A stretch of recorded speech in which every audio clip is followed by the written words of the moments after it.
Welcome to True Health Tuesday, and the truth will set you free. A nation that is afraid to let its people judge the truth and falsehood in an open market is a nation that is afraid of its people.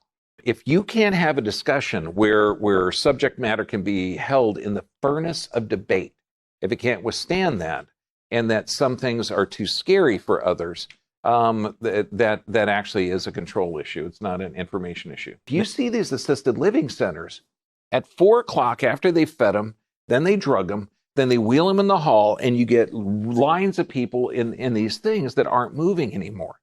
Their brains aren't working and their body's not working. And I got to tell you, that is not how human beings are meant to live. Human beings are dynamic, adaptive. And you find the human species from the Arctic to the desert and everywhere in between. It's amazing. Your body has these little power packs. They're called mitochondria. Okay, and they're absolutely amazing. This is where your body gets the energy. Your body is a protein-producing machine. Where do those proteins come from? The cells. How do the cells get the energy to produce this? From the mitochondria. Now, anything that negatively affects the mitochondria negatively affects you. So let's look at this. How would you like to see medication-induced mitochondrial damage? Now, every medication, do you know anybody that's suffering from a lack of medication? You know, John, you're new here, but you're just not taking enough drugs. Okay. No, he's Brazil. He's cool. Their president freaking rocks, dude. Okay, so medication-induced. Okay, that means that you're taking a chemical that's altering your physiology. This is affecting you on a cellular basis. What kind of diseases are you going to get if you're taking medications? Schizophrenia, bipolar disorder, Alzheimer's, epilepsy, strokes, Parkinson's, transient ischemic attack, cardiac myopathies, heart attacks, chronic fatigue, fibromyalgia, diabetes, cirrhosis. And what causes this? Virtually every medication. We're looking at psychotropic drugs, cholesterol-lowering drugs, pain-relieving drugs, and many others. It alters how your body functions. Now, the right drug at the right time, at the right dosage, for the right condition, and this is about 2015, kills 130,000 people a year.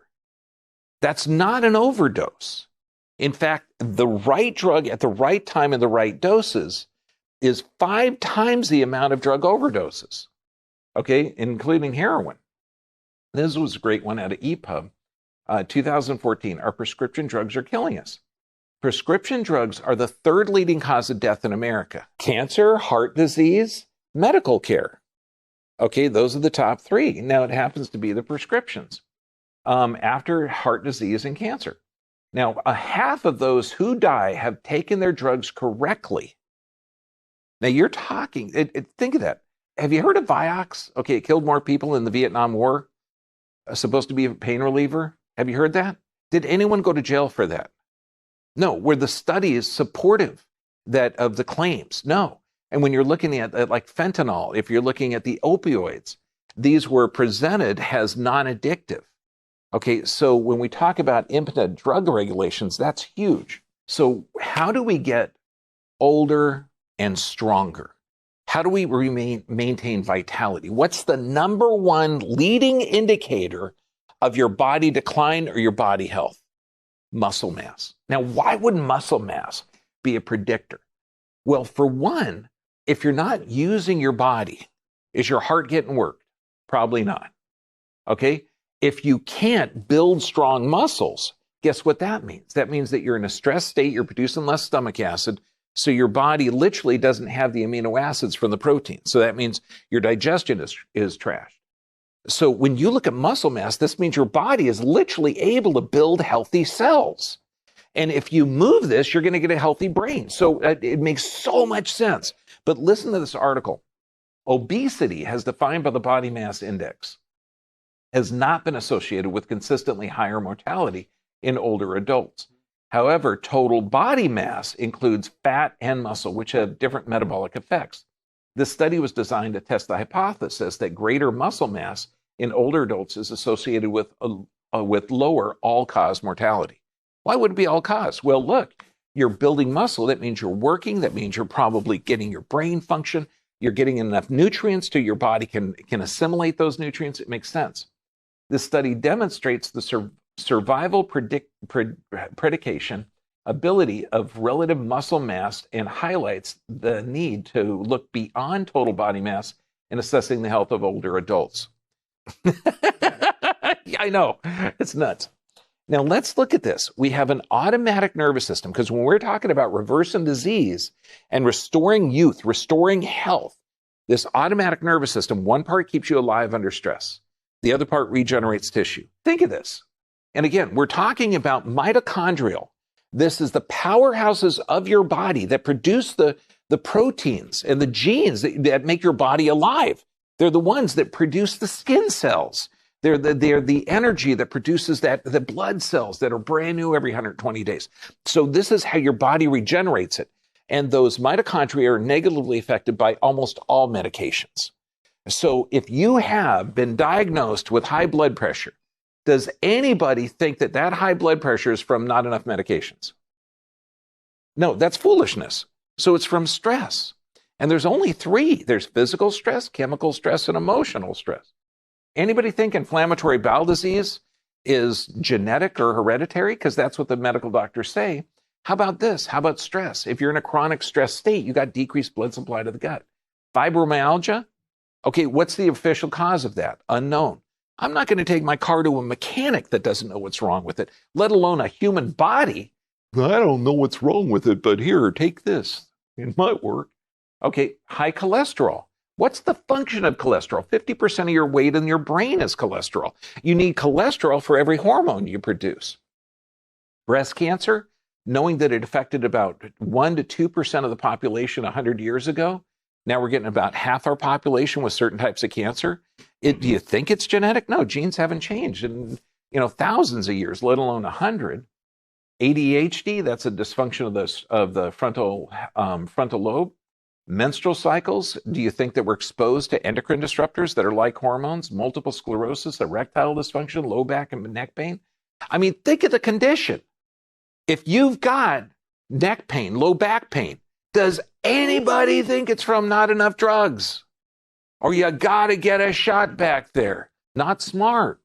Okay, well, you've got, every time you move, you get this information going up into the brain that's attached to the cerebellum, and that cerebellum controls the frontal lobe.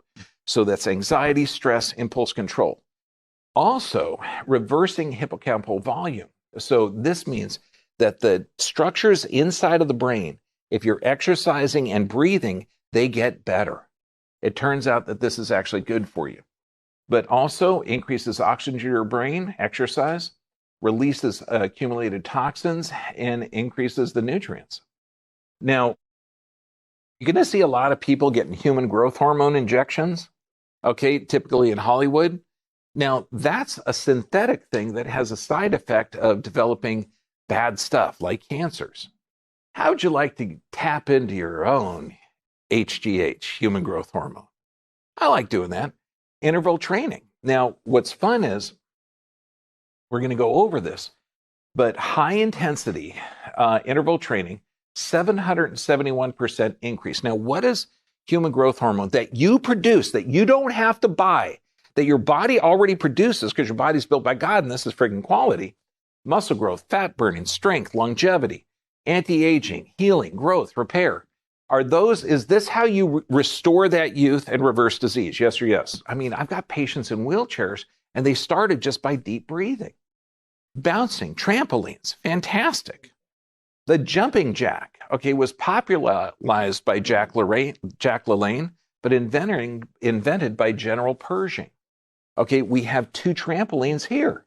Why? Because when you're doing this, you're increasing and decreasing pressure of that nervous system.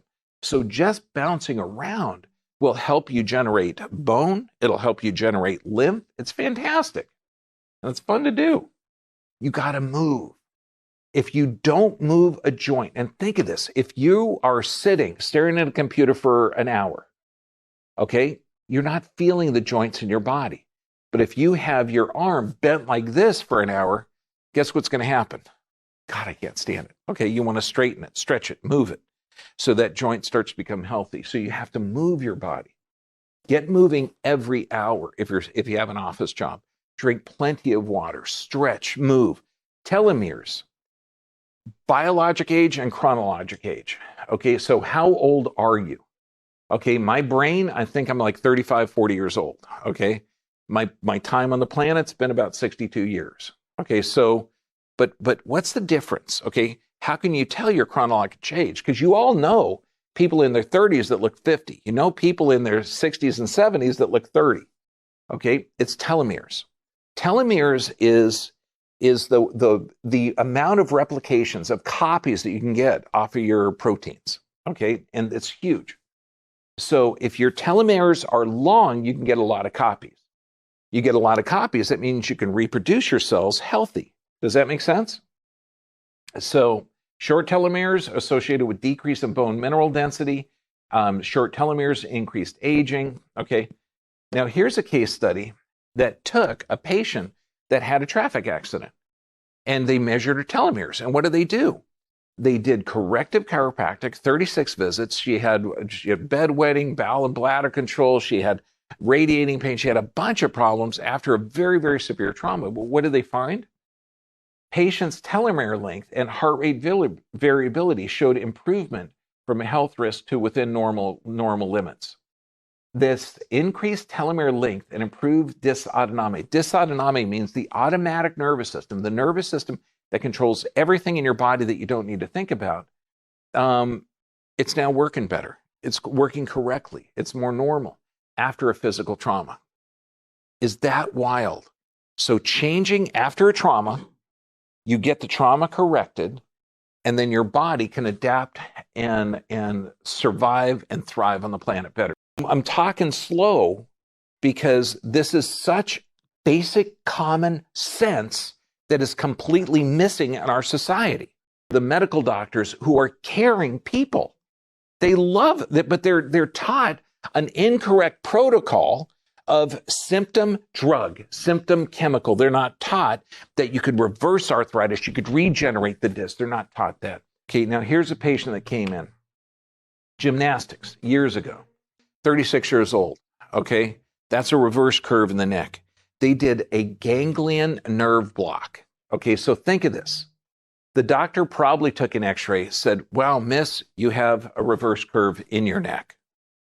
I'm going to take a needle and put it in your spine and deaden those nerves.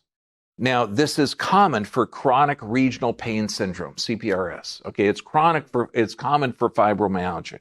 It's common for neck and shoulder pain. And guess what? It helps sometimes. I know what you're thinking about. No, it didn't help. You deaden the person's awareness. The problem was still there. It's still going to progress. They're going to be miserable. And the doctor doesn't have the knowledge base to say, hey, look, go fix it. We put up the 5 keys to health. This is the 5 keys to regenerate. This is the 5 keys to reverse degeneration. And the only way you can do it is by taking charge of your health now.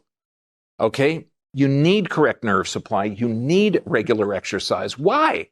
Because if you move these joints, they get strong. They do. Oh my goodness. You need proper nutrition because you got to have the raw materials to regenerate the tissue. You need sufficient rest. Why? Because that's when your body regenerates. I had a patient yesterday. I got to sleep with the TV on. Okay, well, you're never going to regenerate. That's one of the contributing factors. Okay. Do you want me to fix you? Yeah, okay, you got to take my advice. Okay. Prayer and meditation. Gee, I don't know. How often should you do that? How often should you exercise? How often should you eat right? You think daily? Yeah, good idea. Okay, I think it's a good idea. So it seems too simple. It seems too simple because you've been taught a lie that this runs in your family, that everybody has bunions or everybody has this. Okay, check back in history and see your great-great-great-great-grandmother. Now, granted, she was eating nothing but healthy and organic. She never had a lot of drugs, okay, unless that wagon oil salesman would come by. Okay, now we got snake oil salesmen on every corner. They're called pharmacies. Okay, but, she probably was healthy. Okay, otherwise you wouldn't be here.